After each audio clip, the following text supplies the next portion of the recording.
I think people don't realize that they are going to ultimately be held accountable for what they endorse. Now they're not held to as much account as they should be because of this recklessly consuming culture that we have right now. But if you say, "Yeah, I like that. That's good," and you put your name on something, then you've linked your reputation to that. And if it's crap, even if you were just doing your buddy a favor and saying something good about it, if it's crap, then you've linked your reputation to that. You've linked your taste to that. That's what you've told people. If I tell you that Last Jedi, guys, man, that was a great movie. You guys really ought to go see that. If I actually, tell you that, then the next movie that I tell you, hey, this other movie over here is really good too. You should go see that. Well, you'll know that that second movie is most likely garbage because somehow I'm demented enough to think Last Jedi was a good movie. That's how that works. And people don't see that. They don't think through the harm they may be doing to their reputation. And, ultimately you get these ridiculous shills. Kevin Smith, I said he'd come up again. Kevin Smith, I don't think you could think of a bigger absolute shill in the entertainment industry than Kevin Smith. Has Kevin Smith ever come out, at least, in the last 10 years or so, and just criticized something, said, hey, that's not right. That's not the right take. And then not retracted it like the second they said it or whatever? Kevin Smith is nothing but that's great. That's great. Every new thing that happens in geekdom, he's celebrating it. He's celebrating it. He has no standards. So if he says something's good, you can just let that go in one ear and right out the other because he had zero credibility. He's not a discerning person with any kind of standards or somebody that should be listened to in any way as a gauge of taste or quality when it comes to something, because he has proven again and again that he will just celebrate everything. What do you say that J.J. Abrams, he's doing the Lord's work, guys, with Rise of Skywalker. It's so amazing. And the Justice League movie is so wonderful. And he doesn't know when to quit, right? So you somebody like that, regardless what you think of his artistic output, his credibility as any kind of judge of a source is completely shot. Stephen King has gotten that way, quite frankly, in my opinion. Stephen King, the last real straw that broke the camel's back was when he came out and endorsed the Flash movie before it came out. And you can just see what's going on behind the scenes. The director for the Flash movie was the same director that did the garbage remake of It from Stephen King.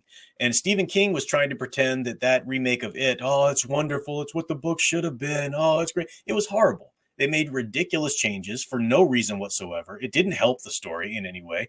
It was stupid. The first part one was pretty stupid, but it still had some good stuff in it because it was the original story, which is so great. Part two just went off the rails, ridiculous. So, and he this is good because it was for him. Hey, they're giving him money. They're putting money in his pocket, so of course he's going to put his name, stamp it on there for the endorsement. Then. So the director, right? Everyone knew the Flash movie was going to fail, but they were still trying every little machination they could behind the scenes to get people into this. And the director of the Flash movie, who had done his It movie, came and asked him to send out an endorsement. That's what happened. And then, of course, sure he did. He put out a tweet. And that's what I saw talking about, I'm not much on these crazy superhero movies, but I saw that Flash movie, out of a whim, and darn it, if that one wasn't pretty good, I think you guys should go check that out. Like, who's stupid enough to fall for that, Stephen King? And it really insults me too. It insults me as somebody who's enjoyed your work and would be considered a fan. That's how little you would think of my intelligence. Don't endorse things that are crap. I've lost respect for so many YouTube channels. And we talked about this before. They become shills. YouTube started out as a forum for just the average person to throw up a webcam and get their opinion out, or content if they're creative or whatever. And you see so many nerd channels or geek channels coming out, and that's how they start, right? They start by giving their opinions. They start by doing this, but then they get a following.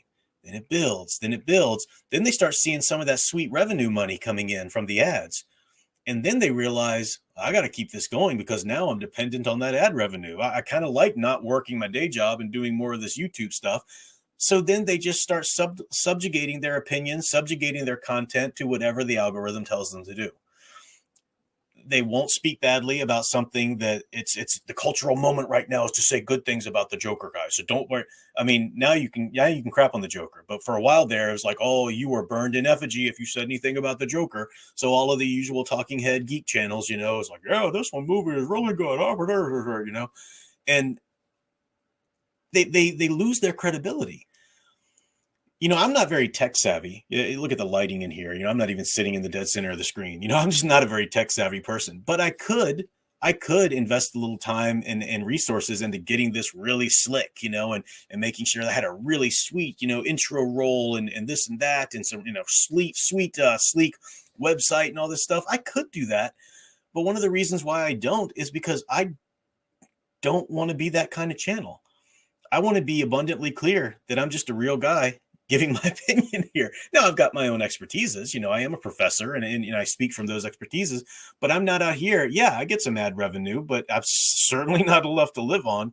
Sometimes I get it, sometimes I don't, depending on how much work I put in my channel. And it's nice when you get it, but whatever. It's never going to make me lose my integrity by putting up this content or that content, and you see that happen to YouTubers all the time. More professional, bigger they get, then they just start chasing those algorithms, and in anything they say, you can just let go in one ear, not the other. It's worth nothing. People have reputations, and things happen to bruise it or whatever, but the basic integrity. People are always going to. I don't know. I mean, I can't conceive of somebody respecting Kevin Smith's opinion on anything. I can't see somebody respecting some of these YouTube channels' opinions unless they're one of their devoted followers who have kind of, signed up their identity into this and whatnot. It's just have some integrity. What's so wrong with that? If you want to make money on YouTube or social media, then do it by putting out your own creative content, whether you're, putting out comedic videos or something, or using your channel to sell your books, your movies, whatever. But this idea that I'm selling you my opinion as a commentator, well, that's like we've seen that in politics forever. But now that's becoming a thing in the geek world too. And if you're really charismatic, you can pull the wool over people's eyes. There's no shortage of people out there just wanting to feel like they belong to a community, just wanting to feel like they belong. And you saw them. Oh, you said their name because you sent them a super chat. Oh, they're your people, and stuff like that. And that's how these people get the money. And they're professional commentators, which is ridiculous. If you're making money off of your commentary, then your commentary is sullied because that's your source of income now. And you're going to adjust your commentary to what makes you money. That's just how that works. You can't not see that. I could talk about that. It's really infuriating.